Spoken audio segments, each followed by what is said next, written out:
ఓం శ్రీ గురుభ్యో నమః.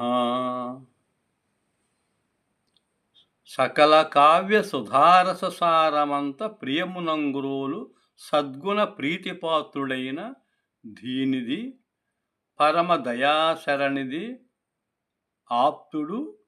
ఘన గాడేపల్లికి అంజలింతు. అనేక గ్రంథాలు, కావ్యాలు, నాటకములు, శతకములు చదివి సారాన్ని గ్రహించి తత్సారమును శిష్యకోటికి పంచాలనే సదుద్దేశము కలిగినటువంటి మహానుభావులు, సహృదయులు, మద్గురువర్యులు శ్రీ గాడేపల్లి సుబ్బారావు గారికి ప్రాంజలిస్తూ బమ్మెర పోతనామాచుల వారు ఈ యొక్క ఇష్టదేవతా స్తుతి షష్ఠ్యంతములు తదనంతరము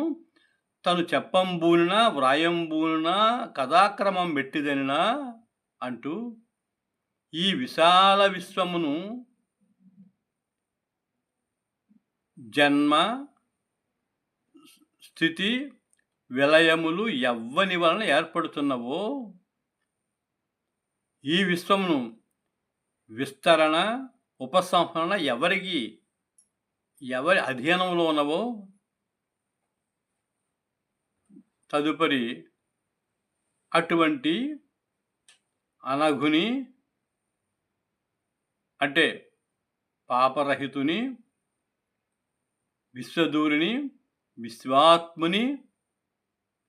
అనునిత్యము నేను మనసును ధ్యానం చేస్తుంటాను అని చెబుతూ శ్రీమంతమై వ్యాస భగవానుల వారి చేత రచింపబడిన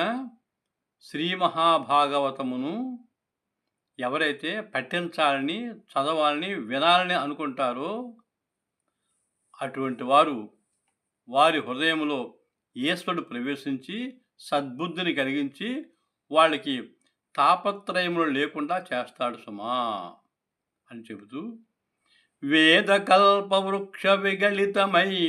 సుఖముఖ సుధా ద్రవమున మనసియున్న భాగవత పురాణ ఫల రసాస్వాదన పదవిగనుడు రసిక భావ విధులు. ఇందులో ఈ భాగవతము ఇది వేదము అనేటువంటి కల్పవృక్షం నుండి జారిపడిన విగళితమై పడి ఉన్న అలా జారినటువంటి వేద కల్పవృక్ష విగళితమై అలా జారిపడి సుఖముఖ సుధా ద్రవమున